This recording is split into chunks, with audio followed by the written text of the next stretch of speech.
Hi friends, Renee Keese here with Carolina Creative. I'm a Stampin' Up! Demonstrator here with card making ideas for you.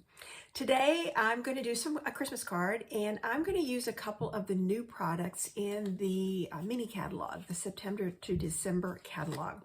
First thing I want to use is this pretty embossing folder, and when you look at this, it's really big. The design completely fills this 6-inch embossing folder. And so I've got a piece of soft seafoam that I've put in there, and I've got it, I'm envisioning my card going vertical. So I've got it pushed over to the side. You can see how you cannot get the whole wreath. You're only going to get a part of it. So I'm just kind of lining this up the way I want it, and I'm going to emboss that in just a minute.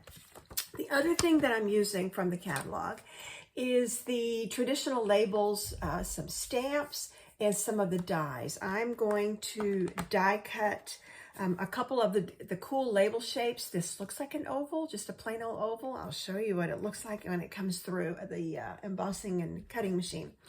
So I'm going to flip the camera down and get started. Here is my workspace, and let me get that low enough. There we go. And you can see the stamp set I'm working with, and I'm just going to go ahead and leave this cutting and embossing folder right there. So I'm going to go ahead and do the cutting first, and then I will do the embossing and get the machine out of my way. All right, let's crank this through. And actually, I've got two pieces on here. I've done two different colors and two different shapes of labels, because I thought maybe I would just layer them. So there's one and there's two. And now I need to change the plates. Here we go. And I'm going to take the embossing folder, put it hinge side in first, and then I've got my gray plate. This is a pretty thick folder. So let's crank this through. I can do it seated. Sometimes you really do have to stand. Yeah, it's easier to stand. You can have to stand up to really get it going. All right, so that should be it for the machine. So now, I'm afraid the camera will not do this justice because it is just lovely. The texture, the leaves, it's just really, really pretty. So I was trying to showcase that. And I'm going to combine my soft seafoam with garden green. Now, shaded, I mean, there's tons of different greens, different combinations you could use. I've thought about doing a gold and white card, to be honest. You know, maybe putting a gold frame behind it and embossing this in white. You know, I've just played with a bunch of different ideas, and I have to decide what I'm going to make. I think this is a really pretty label. I like the stitching and the cutouts on the edge. And this is really interesting because when you die cut it, it has these grooves, these slits, and plus it's got the little curly cues. So I'm going to put these one over the other, and I have an idea with the ribbon, so we'll get back to that in a minute. So inside the card, I wanted to, here we go, put a Merry Christmas sentiment, and I think I'm going to stamp in red because I'm going to do red on the front too. I'm going to make it pop. So I have got my red ink here. Let me just move things out of the way so I'm in camera. All right, and I have taken the Merry Christmas off of this traditional labels stamp set. Really pretty cursive font. So let me do that. And then the other stamp set that I'm going to use, and I had it laying here, from the Joyful Tidings, I want to use just a portion of this spray. It's not identical to this, but it's the same idea. So it's another part of a wreath. So I have actually put this just partially on a block. And I'm going to go ahead and let's try this. I've got garden green, so I'm two colors. You know, I've got my garden green and I've got my real red. So here we go. I'm going to ink up. I didn't get the whole thing. There we go. I think I've got it. And I just want to put a touch of this like that. And then I'm going to ink it again and put some at the bottom, maybe a little bit more, and I'm going to clean all that up in just a second. So another part of the wreath down there. Okay. I'm going to just take a scrap here and get up the ink so I don't get it on my fingers. I don't get it on the piece of the card. I guess I could have put it on the back of this, but I don't usually do that. I try to keep my stuff pretty clean. Okay, so that's going to go inside. And now I'm going to stamp in red. This is going to say sending cheer. I just thought that. So again, I've combined. You could say, you could do all kinds of things. So I combined, where is it? Sending in cheer. You could say merry wishes, happy wishes. I have done a few cards that said merry and bright. I've obviously used sending love and joy, season's greetings. So there's lots of different things that you could do. Let me make sure I've got this inked up good. All right, and put that on there. Oh, pretty. Now, let's see how this trick is going to work. I'm going to start assembling from the inside. That's my favorite way to do it. Most of you know. I'm going to get my glue, and for this, I'm going to grab liquid glue. It's one of my rubber bands. I try to keep my stamps and dies all rubber banded together, and so what they're laying around when I open up a stamp set, and I've got several open right now because I'm using combinations of things for my Christmas cards. I may have to, there we go. I'm going to keep this kind of on an angle so that the glue continues to go down toward the tip. I know it's getting low. I tossed one just last week, and it's about time to empty this one and move on to a full bottle. Okay, so there's my pretty Merry Christmas. Still plenty of room to write if you want to write in there.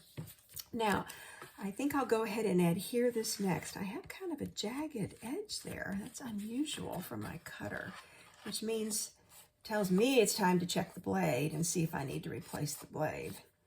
Okay, so because of the embossing and the uneven surfaces, I prefer to use Stamp and Seal.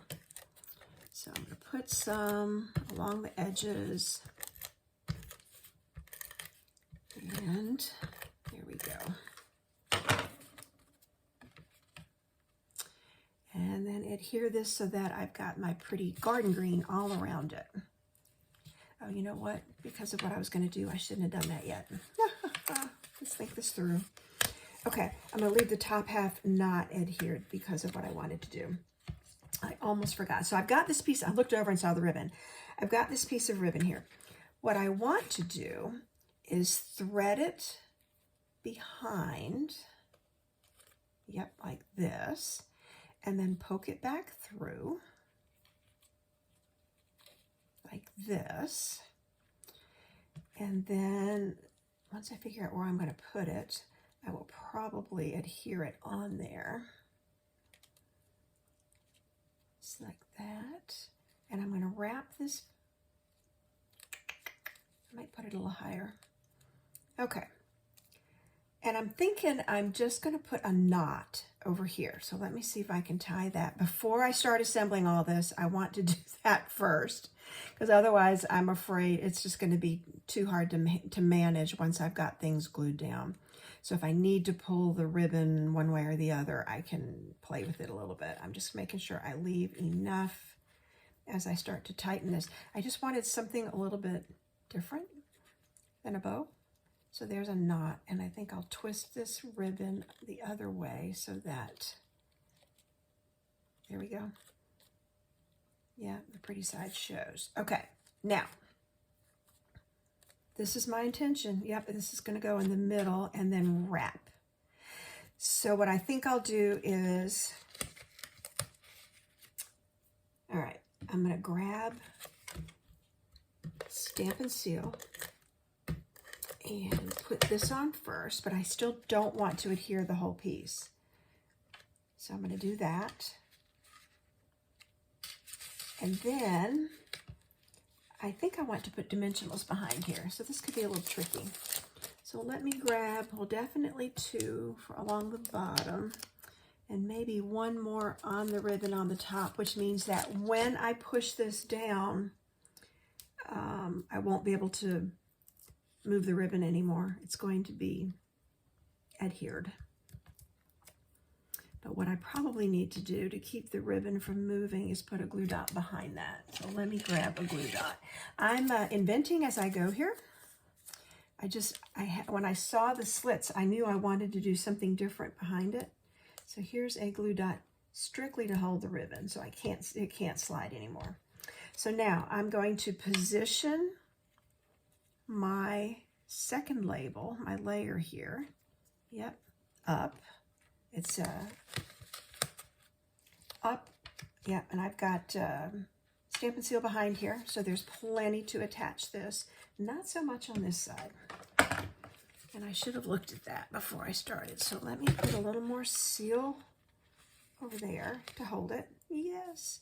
And now I'm ready to adhere everything down, just like that. What do you think? Okay, so the last thing I want to do, I'm trying to make the focus, the pretty texture on here. I'm just going to take my Wink of Stella and put some shimmer on all these raised areas, the different leaves. They have lots of depth, lots of texture.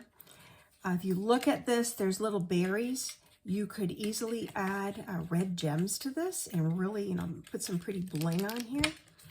I may do that on another card. I wanted to keep this one a little more subdued. Look at my colors here. The red really does pop. And so that's, if you put the red on those berries, you're going to have, 10 or 12 fruity berries on there, it will definitely pop. You will see all that red. So this is just adding shimmer there. And then I could put a little bit inside just here on, there we go. I don't want a lot. It's just the idea that there's some greenery there. Okay, so that is my card today. Let's see how we did. Sending cheer using traditional labels. And then this is the traditional Wreath embossing folder. So you get an idea of the two together. Now, I played the other day, and I'm still not real sure what I think about this. I used the embossing, the whole embossing folder. So you're seeing the center of the wreath, and then I watercolored. So I actually took shaded spruce and my aqua painter and just painted the leaves, and then used a red watercolor pencil to do the berries. So that's a whole different effect. Wrapped a ribbon and then did another die cut out of the labels, the traditional labels. So two different ideas using the same folder and then just combining it with traditional labels. So see what you think.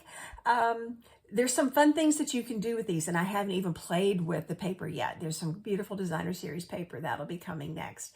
So if you like the products and the projects you're seeing here, you can find me at Carolina Creative or hashtag Carolina Creative. I'm also on the Stampin' Up! Network. It's Renee Keese at Stampin'Up.net. Thanks for joining me today. I appreciate you watching, and stay tuned for the next video.